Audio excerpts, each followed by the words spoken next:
Caros alunos DPO, boa noite, tudo bom com vocês? Hoje saiu as regras de distanciamento controlado do governador e lá nas regras fala na última etapa as universidades e colégios, né? Faculdades, enfim. Então eu acredito que, eu não sei como isso vai repercutir em Caxias, se o prefeito vai fazer um outro decreto liberando aulas, enfim, porque Caxias tem uma bandeira um pouco mais branda aí que o resto do estado, mas de qualquer forma ainda continuamos com orientação das aulas online e de não abertura das faculdades, das universidades, das escolas.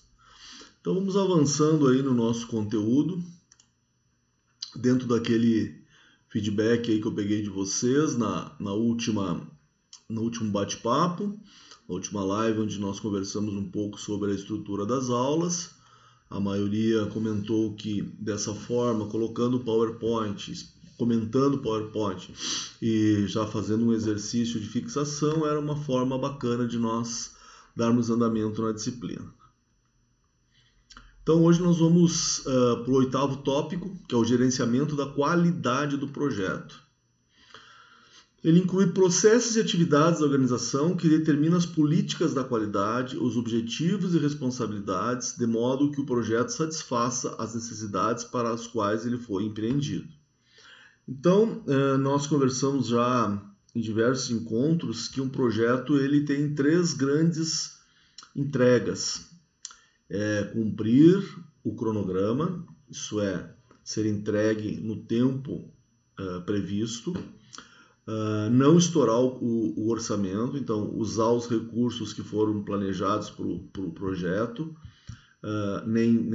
não ultrapassando o budget, né, o orçamento do projeto, e também a qualidade, isso é, a entrega do projeto tem que satisfazer as necessidades para as quais o projeto foi empreendido. E esse tópico fala então da gestão da qualidade. Aqui tem uma visão geral do gerenciamento da qualidade do projeto, são 3 grandes blocos: planejar o gerenciamento, realizar a garantia e controlar. Então eu planejo, executo e controlo, certo? Então vamos lá para o primeiro dos blocos. Aqui vocês descobrem, professor, é 8.1, está errado aqui, é o primeiro bloco, que é o planejar o gerenciamento da qualidade.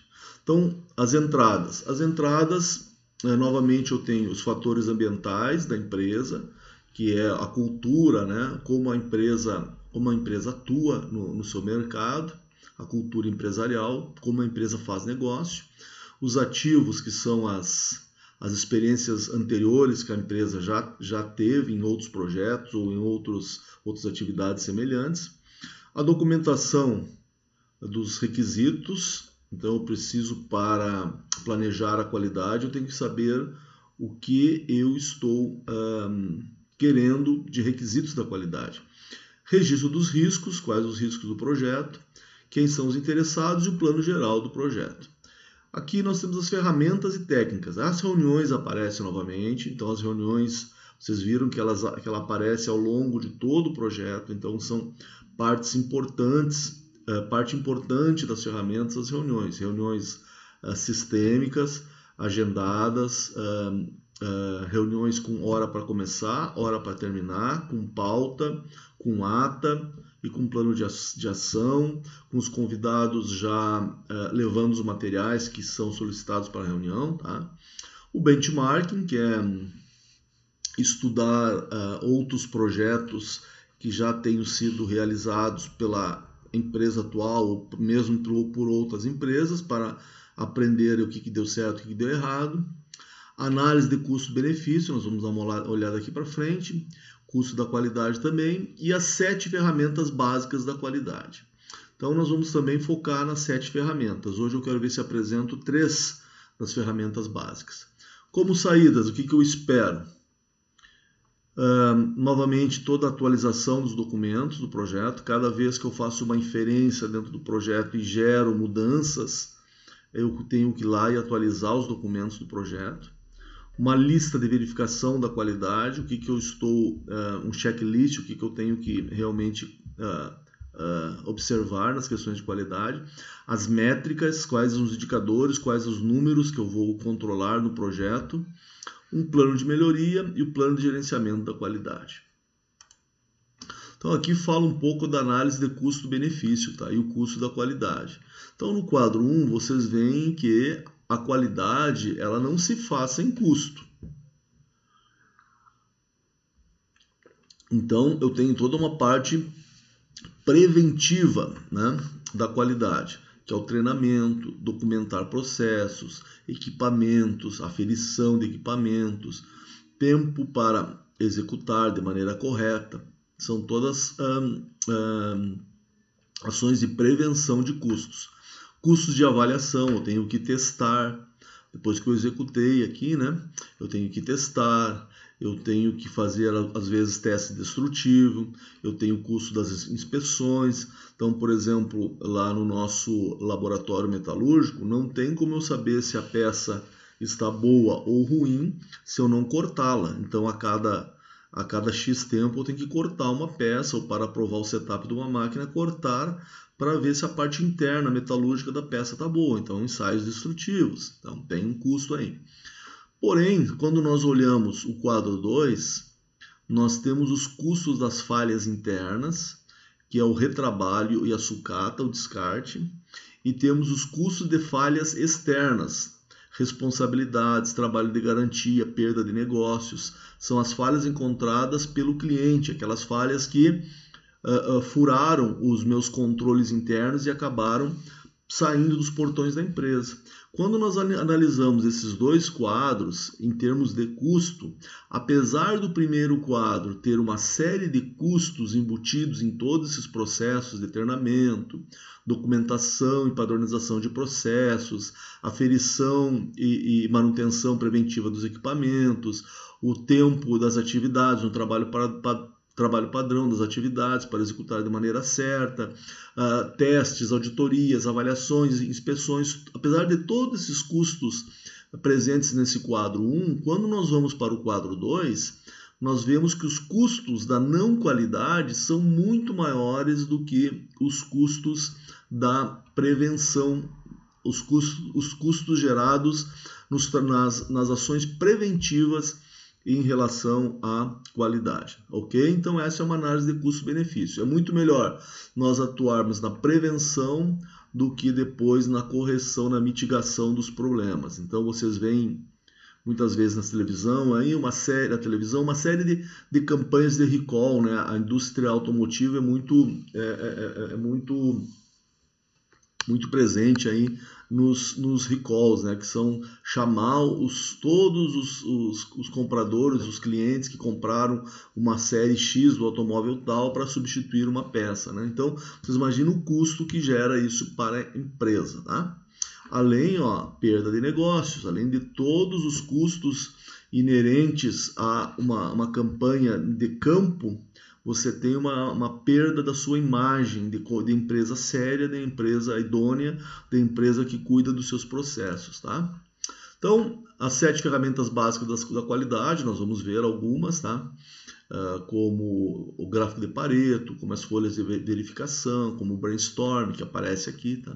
Benchmarking, que é, como eu falei para vocês, estudar quem faz melhor que nós aquilo que nós estamos querendo fazer. Por exemplo, uma empresa que quer botar um fast food, uma hamburgueria, fica dentro do McDonald's uns minutos, acompanha, anota, vê o tempo de preparo do pedido, vê as boas práticas, vai no Burger King, acompanha também, anota, mede algumas coisas, né, distanciamento, como é que é a cozinha, como é que é o projeto e tal, porque se você vai botar uma empresa de fast food, você tem que olhar quem? Olhar os líderes mundiais. Então vai no McDonald's, vai no Burger King e bate foto, se for possível, filma, anota, tenta copiar com os líderes de mercado. Isso é fazer benchmarking, tá? Fazer projetos de experimentos, mostrar estatísticas, ferramentas adicionais da qualidade, o brainstorming, que é aquela reunião onde há uma tempestade de ideias, nós vamos falar um pouco aí para frente, análise do campo de força, técnica do grupo nominal, ferramentas de gerenciamento e controle da qualidade. Nós vamos nos focar mais, como é um curso, nós temos um curso rápido de gestão de projetos, nós vamos nos focar mais nessas 7 ferramentas básicas da qualidade. Então, com isso eu consigo extrair como saída um plano de gerenciamento, que descreve as políticas da qualidade, como a equipe pretende cumprir os requisitos, um plano de melhoria, que ao longo da execução pode ser que eu encontre melhorias que aumentem o valor do projeto, que melhore o projeto, métricas da qualidade, descreve um atributo do projeto e como ele será medido em relação à sua qualidade, né? Listas de verificação, são checklists, e a atualização dos documentos do projeto, tá? Então, vamos dar um exemplo aí de métricas da qualidade. Vamos supor, até um exemplo que eu vou usar aí na atividade, vamos supor que um projeto, meu projeto é comprar um equipamento novo, um equipamento mais produtivo, e uma das métricas que eu vou colocar é rejeitos. Por exemplo, a cada 1000 peças produzidas por esse equipamento, eu quero que ele rejeite no máximo uma peça. Então é uma métrica importante do equipamento. Eu quero que esse equipamento, a cada 1000 peças produzidas, rejeite no máximo uma peça. Certo? Então esse é um atributo. O atributo vai ser rejeição. E como será medido? A cada 1000 eu quero uma rejeitada. Então se eu fizer 10.000, tem que ter no máximo 10 peças rejeitadas. Tá? Então essas são as métricas do meu projeto e como eu vou, os atributos e como eu vou medir. Tá? Agora sim, o 8.2 é planejar a garantia da qualidade. Depois que eu fiz aí o meu planejamento, como que eu garanto que ele está ocorrendo tudo dentro do conforme? Vou usar também aqui as métricas da qualidade, por exemplo, nesse caso do equipamento, eu tenho que saber quais as minhas métricas em relação ao equipamento, consumo de energia, rejeito, tempo de parada de máquina, né? E as medições do controle, como eu estou medindo, como eu estou controlando, quantos rejeitos eu tenho a cada 1000 peças produzidas, quanto ele está gastando de energia e qual o downtime, qual o tempo de máquina parada, por defeitos da máquina, por alarmes, enfim. Então é isso que eu estou controlando. E os documentos do projeto. Certo? Então meu plano de gerenciamento da qualidade, no caso do equipamento, eu vou acompanhar 3 atributos, vamos supor. Eu vou acompanhar o consumo de energia, o número de rejeitos a cada 1000 peças produzidas e o tempo de downtime. Downtime é tempo de máquina parada. Quanto tempo o equipamento parou por alarme, por manutenção elétrica, por manutenção mecânica, por falha de lubrificação. Então, é nesse sentido aí que eu vou montar o meu plano de gerenciamento para esse exemplo que eu estou dando. E eu vou utilizar o que? As ferramentas de gerenciamento e controle de qualidade, que eu já falei que nós vamos dar foco nas ferramentas básicas da qualidade, vou auditar a qualidade e vou analisar o meu processo. E as saídas vão ser estas, aqui elas estão mais detalhadas, né? Então aqui fala um pouco das ferramentas, diagrama de afinidade, gráfico do programa de processo de decisão, o GPPD, diagrama de interrelacionamento entre a causa raiz, diagrama de árvore, o próprio Ishikawa, a matriz de priorização, a matriz Gucci, diagrama da rede das atividades como o caminho crítico, diagramas matriciais, ok? E as auditorias. Auditorias são uma revisão estruturada e independente para verificar se as atividades do projeto estão cumprindo as políticas, procedimentos e os processos da organização. Então essas são as auditorias de qualidade. As auditorias, quando foram criadas lá na década de 60, 70, elas foram criadas com o princípio de procurar conformidades, não procurar defeitos. Hoje as auditorias estão muito focadas com o papel, muito alinhadas com o papel de polícia, ver quem está fazendo errado. Não foi para isso que foi criadas as auditorias. As auditorias foram criadas para procurar conformidades feitas por pessoas experientes naquele processo e também tinham a função de, encontrando algo que não estivesse de acordo, treinar aquela pessoa, treinar aquele auditado nos processos para que ele venha fazer de maneira correta e até prover recursos se ele não tiver os recursos necessários para estar desenvolvendo bem o seu trabalho. Então, a auditoria foi criada no intuito de ajudar, de levar conhecimento, de alavancar recursos, de parabenizar, de fazer uma auditoria positiva no sentido de procurar aquilo que está sendo feito certo, de maneira correta, e não só fazer o trabalho de polícia, né, de achar o que tá errado.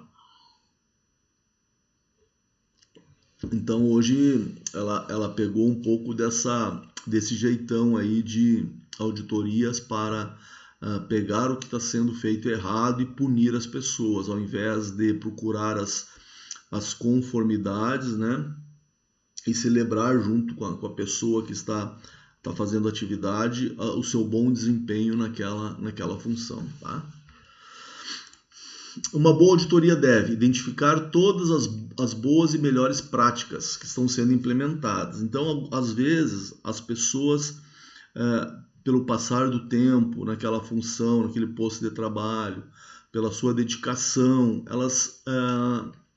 elas criam novas práticas que não estão documentadas, mas que elas fazem, veem que está dando certo e seguem em frente fazendo aquela boa prática. Então, um auditor deve identificar essas boas práticas e sugerir para as demais áreas também implantar essas boas práticas. Identificar todas as não conformidades, lacunas e deficiências, claro, uma das funções da auditoria é essa, não a principal, mas é essa. Compartilhar as boas práticas, já falamos lá em cima. Oferecer apoio proativo, se o auditado tem alguma dificuldade de interpretação, algum gap de conhecimento, o auditor pode e deve ser proativo no sentido de ensiná-lo, de mostrar qual o melhor caminho para fazer aquela atividade.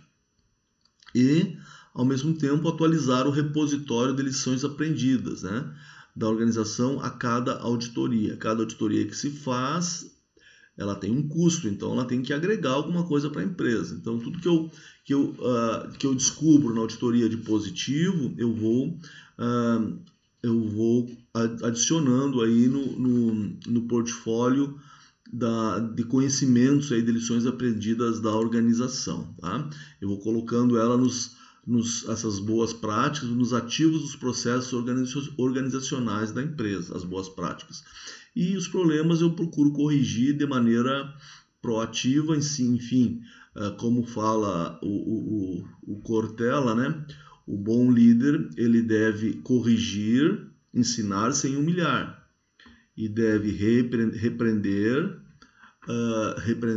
sem ofender. Então, se eu encontrar alguma oportunidade onde eu possa ensinar algo ao auditado, é minha função como auditor ensinar sem humilhar, mostrando qual a melhor maneira de fazer aquela atividade ou seguir aquele processo. Certo? Então, as auditorias são uma das ferramentas aí para verificar se aquilo que eu planejei lá no meu planejamento da qualidade realmente eu estou executando. E por fim, é o controle da qualidade. Novamente aparecem todos os documentos de entrada, o plano de gerenciamento, as métricas da qualidade, as listas de verificação, dados de desempenho do trabalho. Então aqui eu já começo a analisar as minhas listas e tirar dados e informações, né, dessas minhas listas. E, enfim, solicito algumas mudanças, se for o caso, faço as entregas necessárias em relação a essas mudanças, documento isso no projeto e coloco nos ativos de processos organizacionais. Aqui novamente aparece a parte de estatística, análise das solicitações de mudanças e as ferramentas básicas de qualidade. Como saídas desse processo de controle da qualidade? Eu tenho a medição, como o meu projeto está performando, as alterações que eu solicitei, validadas, entregas validadas, etapas do projeto que eu entrego, onde o patrocinador diz, não, essa etapa foi entregue com qualidade, está ok. Informações sobre o desempenho do trabalho, solicitações de mudanças, atualização dos documentos do projeto e atualização dos ativos aí da organização. Aqui nós vemos de maneira um pouco mais detalhada as nossas saídas. Medições de controle da qualidade são os resultados das atividades de medição. Então, supondo naquela máquina, né, o projeto é entregar a máquina e botar a rodar, e dentro desse projeto tem algumas métricas de desempenho do equipamento, que eu citei aí 3, né? Energia elétrica, o rejeito e o downtime, tempo de máquina parada por alarmes ou por intervenções de manutenção. Então, à medida que eu vou, essas medições, à medida que o equipamento vai trabalhando, eu vou anotando e eu tenho um resultado de como esse equipamento está se comportando. Talvez eu tenha que fazer algumas mudanças, né? Que talvez o equipamento esteja gerando rejeitos ou retrabalhos, entregas verificadas conforme o escopo.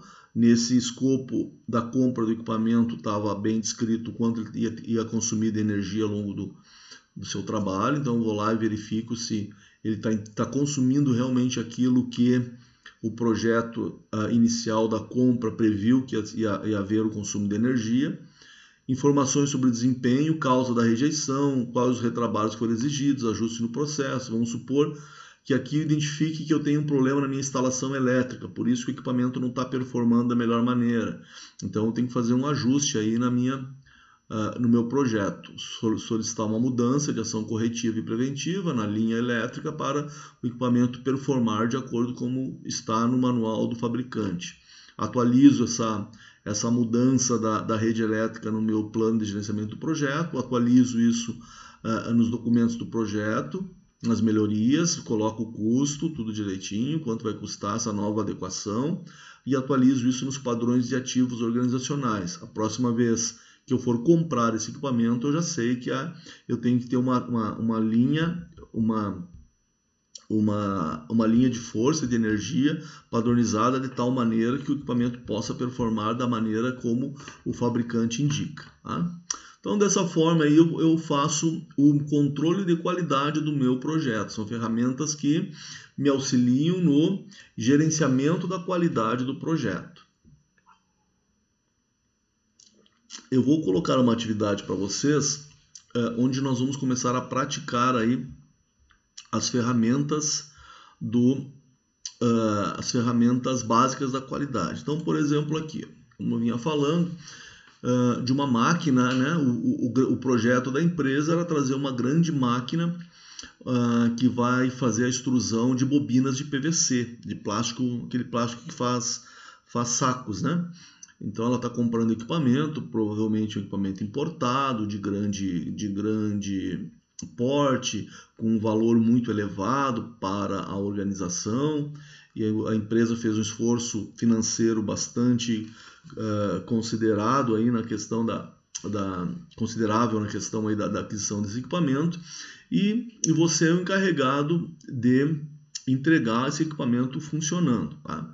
Então, nessa fase aí, o equipamento já está dentro da empresa, você já passou por toda aquela fase de contato com os fornecedores, dos orçamentos, da especificação técnica do equipamento, depois da escolha do fornecedor, toda a parte de pagamentos, a parte de importação, de transporte, de qual é o modal que vai utilizar, vai vir de navio, quem paga o frete. Você já passou por todas essas fases do projeto. Você está na fase do projeto que você quer finalizar o projeto, quer entregar o projeto e quer que ele seja validado em relação à qualidade. Então, após produzir 50 mil bobinas no período de teste, tryout é o teste, né, da nova extrusora. Então, ela produziu em um mês 50 mil bobinas no período de teste. Foram contabilizados os defeitos apresentados na tabela 1. Então, aqui nós temos uma tabela com os principais defeitos das bobinas. Então, das 50 mil bobinas, 182 bobinas apresentaram espessura menor do filme. O plástico ficou mais fininho.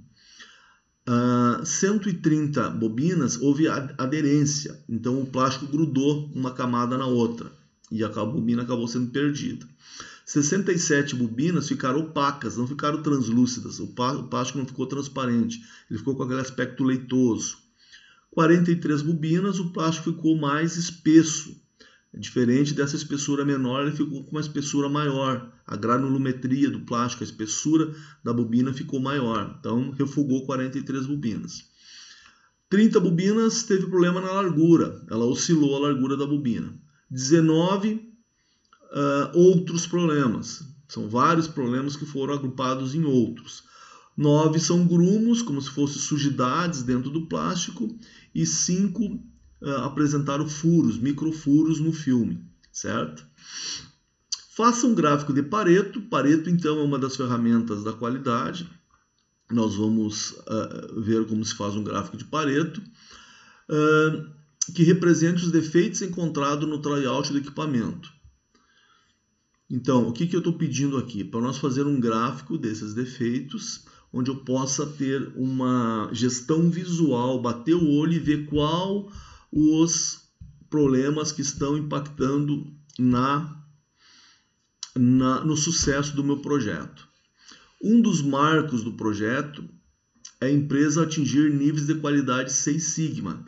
Então, por isso que a empresa foi lá no exterior buscar esse grande equipamento de última geração para ser uma empresa 6 Sigma. O que é 6 Sigma? Aí tem uma tabelinha aqui embaixo. 6 Sigma significa que a cada 1 milhão de peças, eu vou ter 3,4 peças com defeito. Eu vou ter uma qualidade de 99,999966, quase 100%. Vamos supor que a empresa hoje ela era 3 Sigma, né? A cada 1 milhão de bobinas, ela perdia 66 bobinas. Então, um dos requisitos do projeto é ver se com a compra dessa máquina, a empresa alcança o nível de qualidade 6 Sigma. Isso é, a cada 1 milhão de bobinas produzidas, ela vai botar fora apenas 3,4. Ah, professor, mas é muito, né? Existem várias empresas que são 6 Sigmas, tá? Por exemplo, a aviação, né?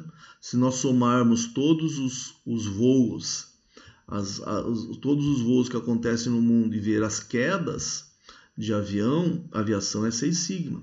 A cada 1 milhão de decolagens não acontece 3,4 acidentes. Então, a aviação ela é considerada um serviço 6 Sigma. O nosso correio, há anos atrás, era considerado 6 Sigma. A cada 1 milhão de encomendas, cartas e encomendas, apenas 3,4 se extraviavam. Então, o correio era 6 Sigma, certo?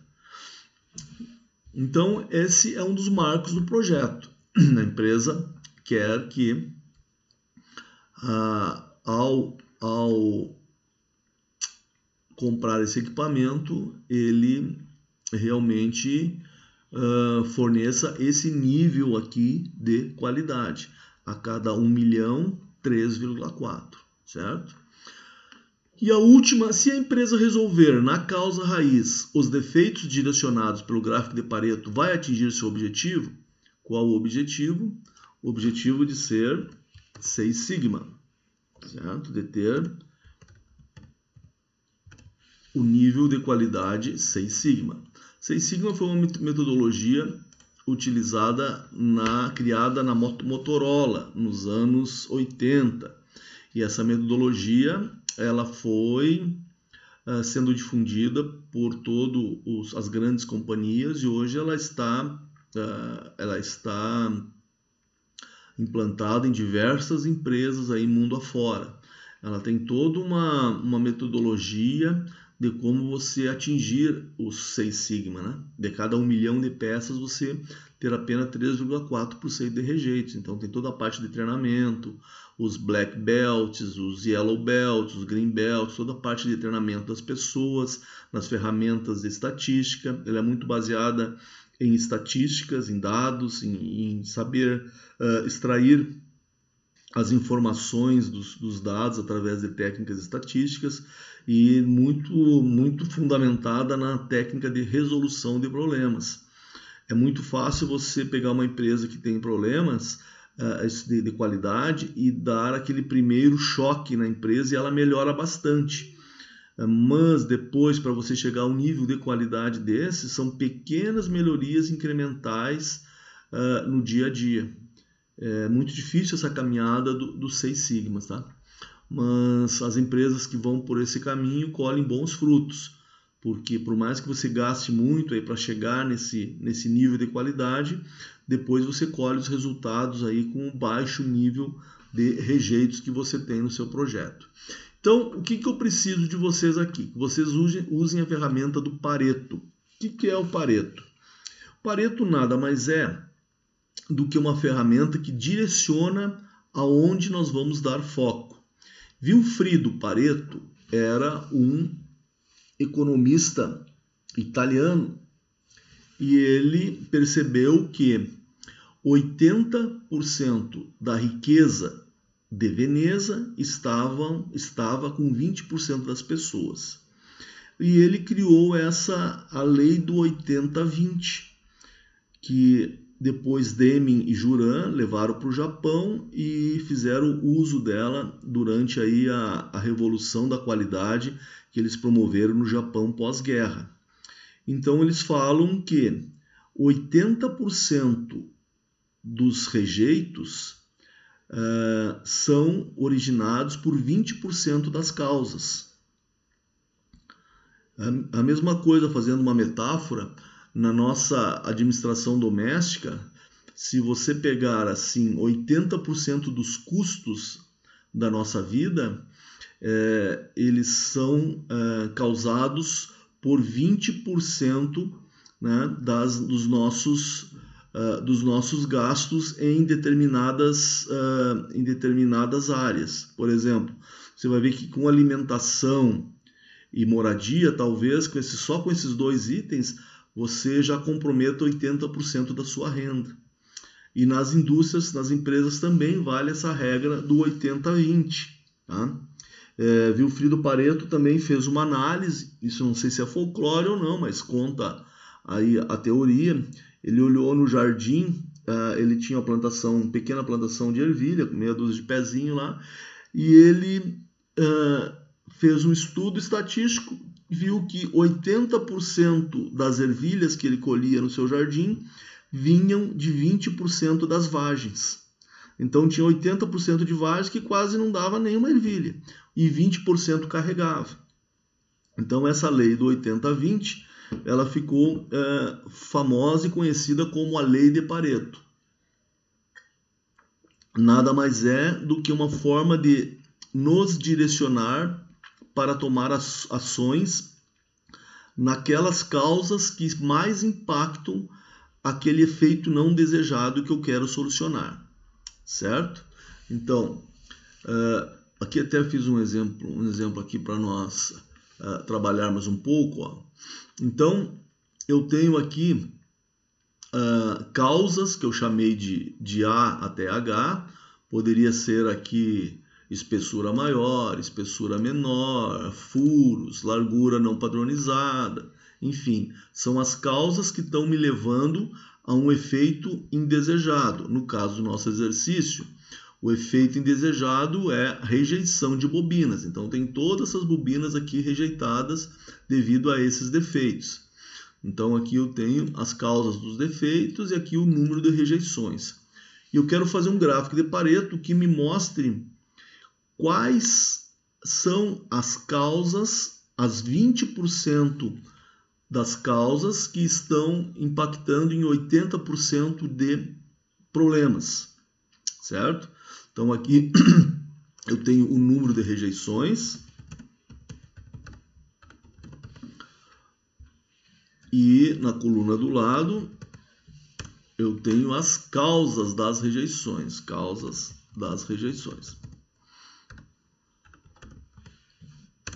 certo?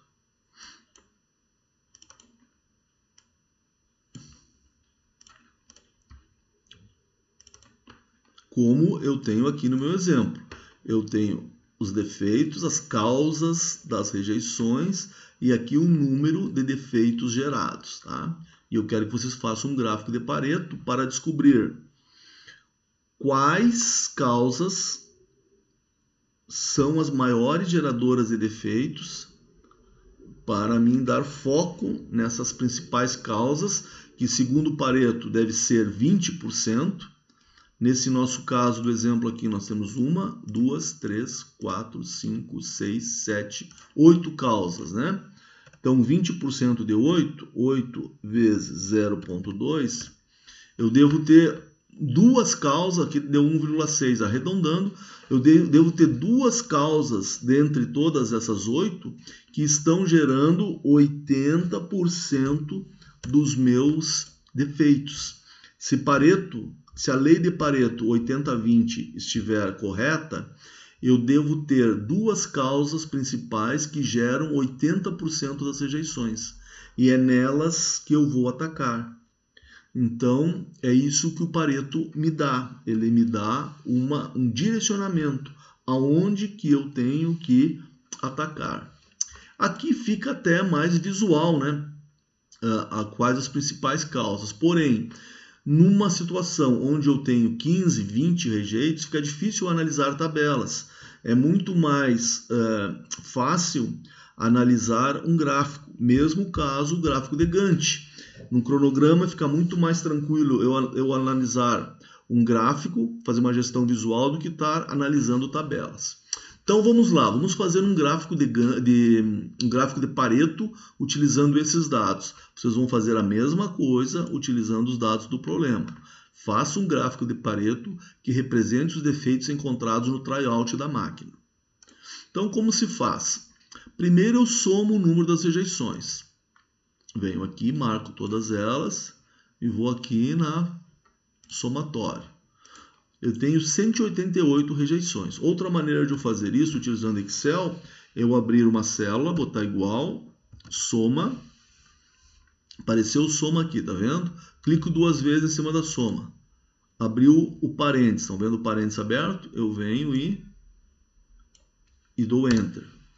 Então, eu tive 188 rejeições nesse processo que eu estou monitorando. Aqui eu não falei o tempo, né? Nesse caso aqui eu falei, ó, durante 30 dias eu produzi 50 mil bobinas. Dessas 50 mil bobinas eu tive esses defeitos, ok? Vamos de novo para o nosso exemplo aqui. O que eu faço agora?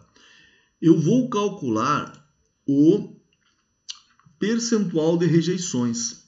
Quanto isso representa percentualmente? Percentual de rejeições. Como que eu faço isso? Eu divido o total pelo número de cada uma das rejeições. Então eu vou lá, abro uma célula, boto o sinal de igual e eu vou dividir o número de rejeições da causa A pelo total das rejeições. Ok? E eu vou formatar essas células com porcentagem. Certo?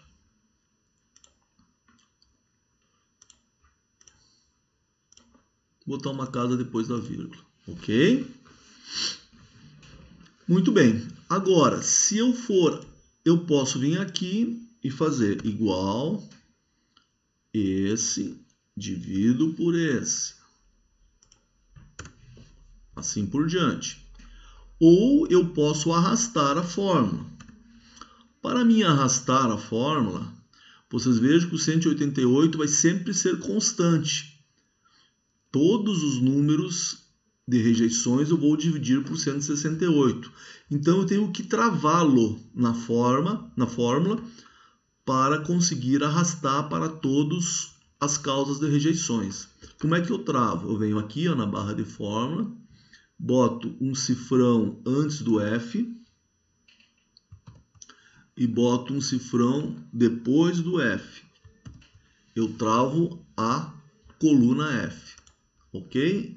Venho aqui e dou Enter. Agora eu alterei minha fórmula, ó. Agora eu alterei minha fórmula, ela está travada, então o 188 vai se manter. Eu vou dividir esse por esse, vou dividir esse por esse, tá? Agora sim eu posso arrastar a minha fórmula que vai dar o resultado correto. Muito bem. Eu vou agora classificar do maior defeito para o menor. Eu venho aqui, ó, classificar e filtrar. Eu quero do maior para o menor. E vou expandir a seleção. Eu quero que não mude só essa coluna, que mude essas outras também, que seja respeitada a reciprocidade. Se eu alterar esse cara aqui, vem junto esse e vem junto esse. Então, geralmente já vem marcado expandir a seleção. E aí eu clico em classificar. Pronto. Então, eu já classifiquei os meus defeitos. Classifiquei as minhas causas de rejeição, da maior para a menor. Agora eu vou botar o percentual acumulado. Percentual acumulado. Ok? Eu vou somar esse com esse, depois o resultado com esse, o resultado da soma com esse e assim por diante. O primeiro aqui, eu não tenho nada que somar. Ele vai ser ele mesmo. Agora eu vou somar este com esse. Então vamos aqui. Igual esse percentual mais esse. Certo?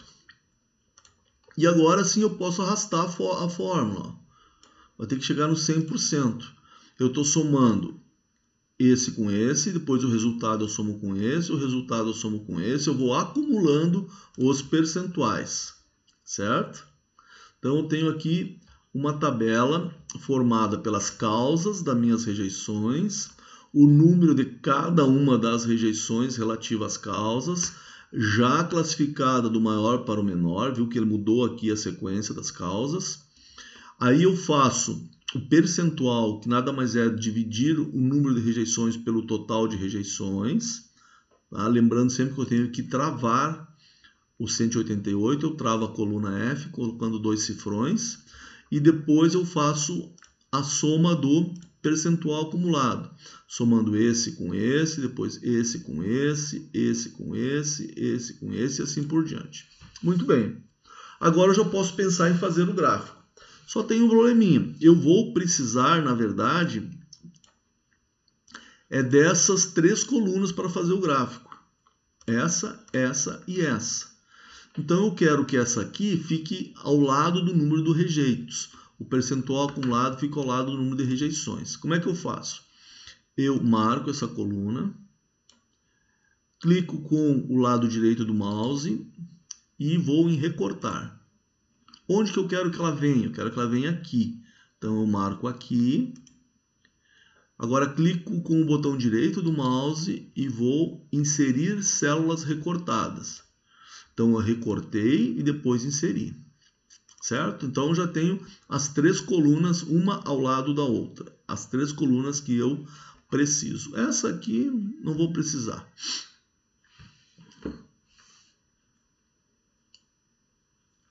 Como que eu faço agora? Eu seleciono as 3 e vou inserir gráficos. Eu vou inserir gráficos de coluna, certo? Já está aí meu gráfico de colunas. Como que eu faço agora? Bom, eu vou em formatar a área do gráfico. Eu quero formatar o percentual acumulado, que é esse laranjinha ali. Venho aqui, certo?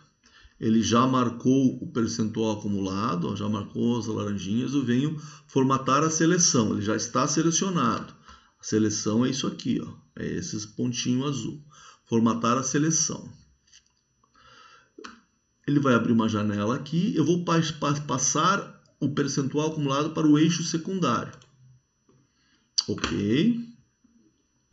Agora eu vou clicar com o botão direito, e vou alterar o tipo do gráfico de série. Então, primeiro eu formatei no eixo secundário, depois eu cliquei com o botão direito e vou alterar o tipo de gráfico de série. Eu não quero ele em barra, eu quero ele linhas empilhadas com marcadores. Então eu venho aqui, ó, ele me pede qual o gráfico que eu quero alterar. Eu quero alterar a série percentual acumulado. Agora ele está como coluna agrupada, eu quero que ele apareça como linha empilhada com marcadores. Ok. Opa, já está bem parecido com o nosso gráfico de Pareto, certo?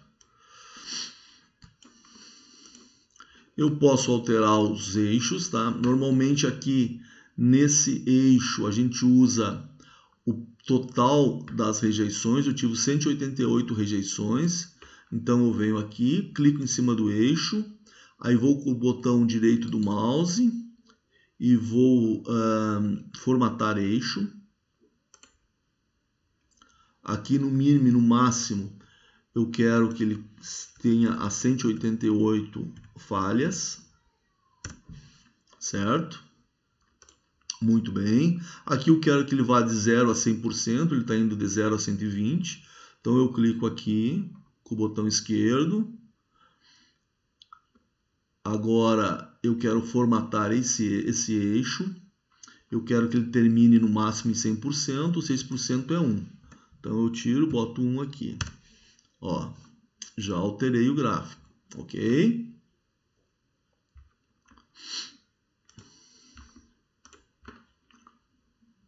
Basicamente, eu já tenho aí meu gráfico de Pareto. Posso mudar o título, né? Vou botar gráfico de Pareto. Gráfico de Pareto. Posso colocar aqui, eu clico em cima dessa série que é os acumulados e posso colocar rótulos de dados, vai me dar os percentuais. Eu clico aqui na série azul, posso colocar também rótulos de dados, vai me dar um número de defeitos, ó. Então o defeito A eu tenho 105, isso representa 55%. O defeito F eu tenho 33, representa 73%. E o defeito D eu tenho 15, vai representar 81%, ok? Muitas vezes, pessoal, a regra de Pareto ela não é exatamente 80-20. No nosso caso aqui, nós vimos que tem dois defeitos que sozinho representam 73,4% das minhas falhas. Então, eu não vou gastar esforço resolvendo o problema, a falha G, a falha B, a falha H, a falha C, a falha E e a falha D. Não que elas não sejam importantes, porém, nesse primeiro momento, eu tenho que resolver essas duas falhas aqui, porque sozinhas elas representam 73% dos meus problemas que eu quero solucionar. Então, meu foco vai ser na resolução dessas duas aqui. E o gráfico de Pareto, ele te dá uma visão bem bacana. Aqui, se eu tivesse a falha, está escrito, vamos supor, bobina, espessura do filme menor, filme rasgado, aqui no lugar das letras já está as falhas. Eu consigo, batendo o olho nesse gráfico, identificar aonde que eu tenho que concentrar esforços para resolver os meus problemas. Então essa é a ferramenta do Pareto, a famosa regra 80-20. 80% dos meus problemas estão em 20% das causas. Os 80% dos meus gastos estão em 20% das contas. 80% do meu faturamento está em 20% dos meus clientes. Então é esse significado que tem o Pareto. Não vai ser exatamente 20-80. É para vocês terem uma ideia que geralmente ocorre que tem 1, 2, 3 causas que são responsáveis pelos maiores impactos dos problemas dentro das organizações. Então, eu vou ter N causas para resolver. Se eu for atrás de resolver todas, talvez eu não tenha sucesso ou demore muito. Então, eu ataco as principais que o Pareto me direciona. Com isso, eu consigo engajar a equipe, porque eu já tenho um resultado imediato. Imagina se eu solucionar essas duas causas. A equipe já vai ficar motivada. Conseguimos aí melhorar muito o resultado. Então, o patrocinador do projeto já fica emocionado. O pessoal resolveu os problemas, então vou liberar mais dinheiro. Enfim, você vai animando as pessoas quando você ataca as principais causas e tem bons resultados imediatos. Então essa é uma das ferramentas que você pode utilizar no projeto de final do ano de vocês, um gráfico de Pareto, onde esse gráfico pode ser para controlar as principais contas, né? Vocês vão ver que os gastos, você vai fazer um aniversário, vocês vão notar que 80% dos gastos vão estar em 20% das contas. Você pode usar um gráfico de Pareto. Muito bem. Aqui tem implícita outra ferramenta, que é as folhas de verificação. Onde será que ele tirou esses dados aqui? Ele deixou provavelmente uma folha ao lado da máquina, onde dizia lá, vamos supor, defeito, quantidade do defeito, o dia e a hora. E, aqui em cima, o responsável pela informação, certo? Então, à medida que a máquina ia trabalhando e gerando defeito, esse cara aqui ia preenchendo essa tabela.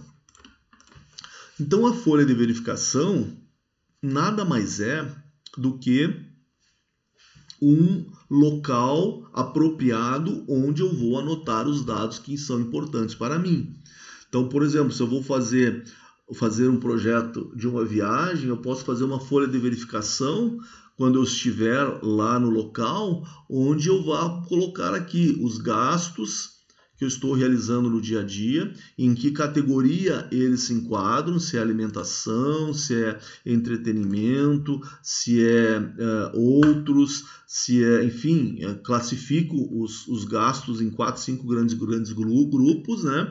Coloco o dia e, não precisa botar a hora, mas o dia que eu realizei aquele gasto e vou controlando os meus gastos, né? Do meu projeto. Então, isso é uma folha de verificação.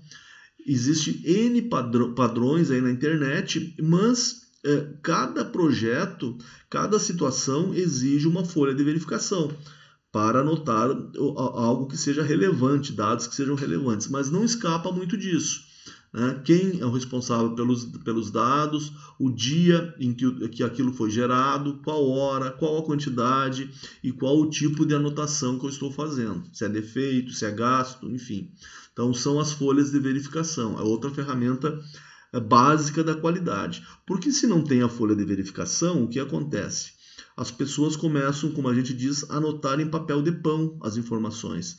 E isso se acaba se perdendo, não tem um padrão, não anotam aquilo que é importante, né? Não tem o nome de quem anotou, nem o dia que aconteceu o evento. Então, as folhas de verificação padronizam essas anotações. Vamos supor outra ferramenta da qualidade, que é o brainstorm, acho que a maioria de vocês já ouviu falar. O brainstorm é a tempestade de ideias, tá? Baseado nesse gráfico de Pareto, eu vejo que eu tenho que solucionar urgente a causa A e a causa F. Aqui no nosso equipamento vai gerar um gráfico, vocês vão ver quais as duas causas mais urgentes que eu tenho que solucionar, tá? Então, o brainstorm, eu vou convocar pessoas que conheçam desse equipamento, conheçam desse processo, para fazer uma reunião com essas pessoas e colher ideias.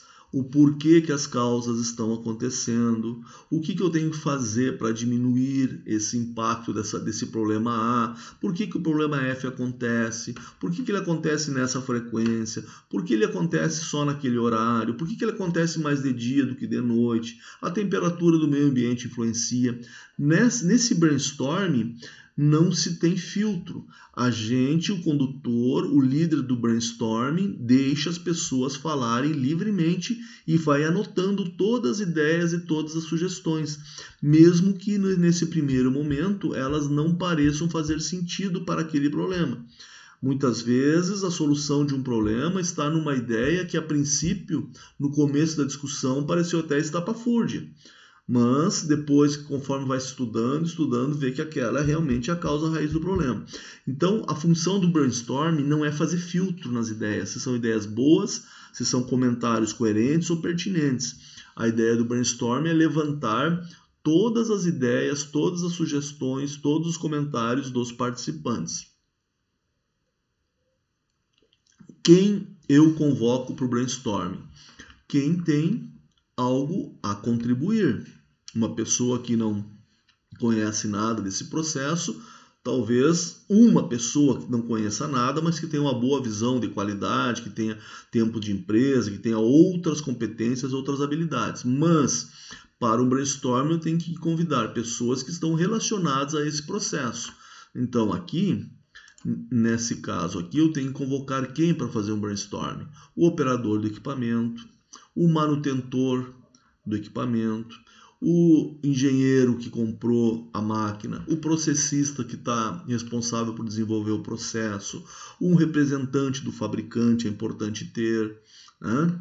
O chefe da seção onde a máquina está instalada. Então, convoco pessoas que podem contribuir, que vão me dizer no brainstorming como eu posso resolver essas causas que o gráfico de Pareto me direcionou como as causas que mais impactam o meu projeto.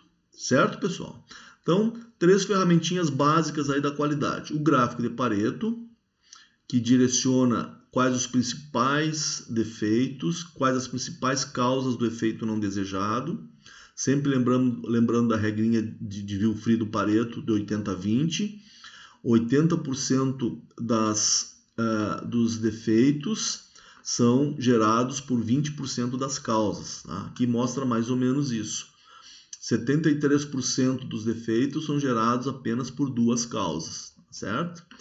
A folha de verificação, que nada mais é do que uma tabela onde eu vou construir um local adequado para as pessoas anotarem os dados relevantes para mim poder fazer análise dos dados. Até para fazer o Pareto, né, eu precisei de uma tabela onde eu tirei depois os resultados macro aqui, né? Eu somei todos os casos com espessura menor, somei todas as bobinas rejeitadas por adesão entre as faces, enfim. Essa tabela foi originada numa folha de verificação que um operador, alguém responsável pelo tryout da máquina, preencheu. Então, isso que são folhas de verificação. E por fim, o brainstorm, onde eu vou fazer uma reunião com pessoas que possam me dar sugestões, ideias, para depois eu selecionar as melhores. Depois eu vou ensinar vocês como se faz, então, o filtro das ideias. No brainstorm não é local de fazer filtro, é local de anotar todas as sugestões e todas as ideias, todas as preocupações das pessoas que estão participando. É uma tempestade de ideias para eu ter subsídios para montar um plano de ação para resolver aqui esses 2 problemas, certo? Então, voltando a nossa atividade, vocês vão fazer o gráfico, certo? E vocês vão ver se com não sei quantos defeitos vai ter aqui, vocês vão ter que somar os defeitos e fazer o percentual para ver se esse percentual ele atende à questão do 6 sigma. Aqui, por exemplo, ó, vamos supor que esses 188 defeitos, eu fiz 30.000 peças para gerar 188 defeitos, tá? Então, eu pego e vou dividir 188, divido por 30.000. Eu vou ter 0,006. Eu pego esse cara aqui igual esse vezes 100 para 100 percentual, vezes 100, esse cara vezes 100, 0,62% de defeitos. Eu produzi 30.000 e tive 188 defeitos. Como que eu fiz? Eu dividi 188 total de defeitos pelo total de peças produzidas. Me deu um percentual de 0,62%. Eu venho aqui na minha tabela 6 sigma e vejo. Eu vou ter que tirar, né? Aqui está percentual de conformidades. E aqui eu tenho percentual de defeitos. Para mim achar o percentual de conformidades, eu pego 100 menos 0,6266.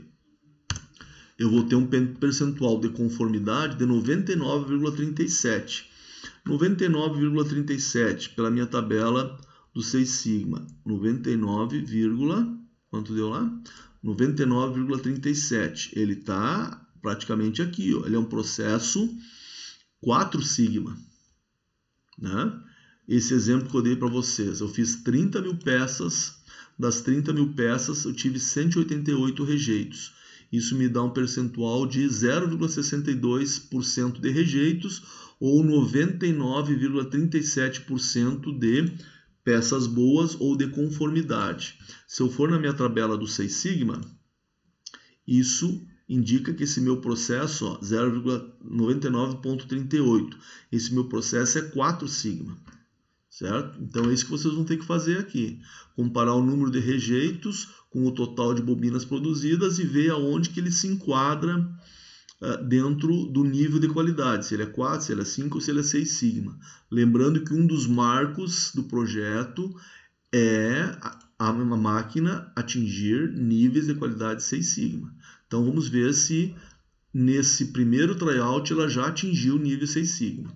Caso ela não atingiu e você fez o Pareto e descobriu que tem 2 grandes defeitos que estão impactando a qualidade da máquina. Se você conseguir resolver esses 2 defeitos na causa raiz, isso é, eles não acontecerem mais, a máquina vai conseguir atingir os 6 sigmas?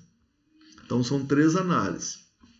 Primeiro eu faço o gráfico de Pareto, analiso a performance da máquina até aquele momento e vejo se ela atingiu já um dos requisitos do projeto, performar de maneira 6 sigma, 99,99% de peças conformes.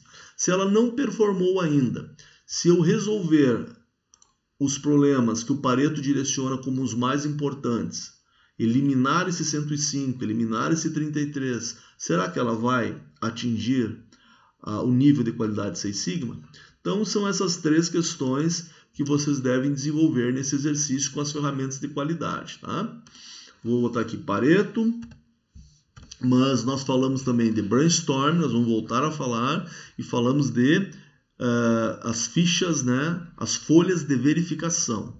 Pessoal, não faço nem nada muito complexo com a folha de verificação. A folha de verificação é apenas um apoio para nós anotarmos os dados, certo? Ela é muito importante porque dessa forma nós temos uma maneira padronizada de anotar os dados, mas não é nada assim de extraordinário. Apesar da importância, é uma ferramenta básica, uma ferramenta simples onde eu vou anotar aquilo que é importante para mim, os dados que são importantes, certo?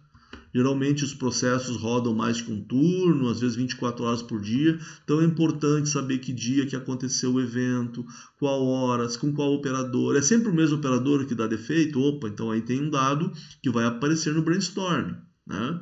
Mas o defeito só dá no segundo turno, ou só dá no horário da noite, né? Então as folhas de verificação vocês podem criar no projeto de vocês uma folha de verificação para anotar dados importantes do projeto que vocês vão fazer para o final do ano. Pode construir um gráfico de Pareto das principais entregas do projeto, né? Os principais indicadores do projeto, para vocês dar foco realmente naquilo que mais impacta o projeto de vocês, tá ok? Dessa forma, então, a gente terminou aí o 8º item, que é o gerenciamento da qualidade do projeto, e falamos um pouco sobre as ferramentas básicas aí da qualidade. Nesse caso, principalmente o Pareto, que é uma ferramenta que nos direciona, que nos dá foco aonde que nós temos que atuar com mais firmeza no projeto. A folha de verificação, que nada mais é do que um local onde eu anoto dados, e o brainstorm, que é aquela grande reunião, no máximo 6, 7 pessoas, conduzidas por alguém experiente na resolução de problemas, onde as pessoas vão dar ideias, sugestões e fazer comentários a respeito das falhas e dos problemas que estão acontecendo. Sem filtro, deixando as pessoas falarem à vontade, porque se você censurar alguma ideia, a pessoa ela se restringe e não dá mais ideia.